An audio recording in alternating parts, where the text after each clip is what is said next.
আপনারা হচ্ছে বাড়িতে নিয়ে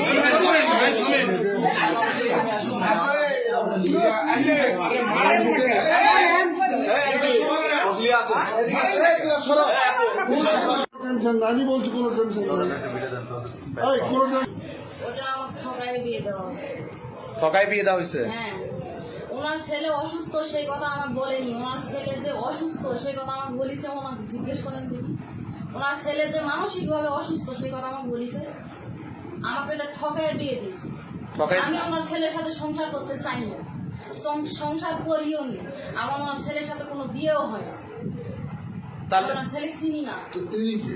তিনি আচ্ছা দাঁড়ান আঙ্কেল একটু। আচ্ছা, আপনি বললেন ওনার ছেলের সাথে আপনার সংসার হয় না, তাহলে ওনার ছেলের সাথে বিয়ে হওয়ার পরে আবার ওনাকে বিয়ে করলেন কেন? ওনার ছেলের সাথে আমার বিয়ে হয় না। বিয়ে হয় নাই, তাহলে ওনাকে বিয়ে করলেন কেন? আমার ওনাকে বিয়ে করার ইচ্ছা হয়েছে, আমি বিয়ে করছি। মানে ইচ্ছাটা কেন হয়েছে? আমার পছন্দ অপছন্দ থাকতে পারে, আমার পছন্দ হয়েছে তাই বিয়ে করছি। উনি তো বয়স্ক, তো বয়স্ক মানুষকে কেন বিয়ে করলেন? সবাই তো ইয়াং ছেলে খোঁজে, অল্প বয়সী ছেলে খোঁজে, আপনি অল্প বয়সী মেয়ে। আমি যার পছন্দ হয়েছে আমি তাকে বিয়ে করছি। ওনার ছেলের সংসার কতদিন করছেন? আমি ওনার ছেলের সাথে সংসার করি।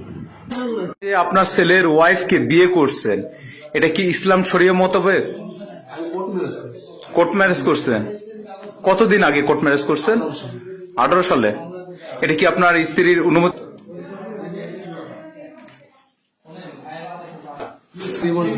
আচ্ছা, আপনি ফ্ল্যাটে কতদিন যাবত আছেন?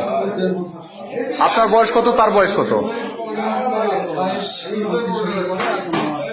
22-25। আপনার বয়স 60।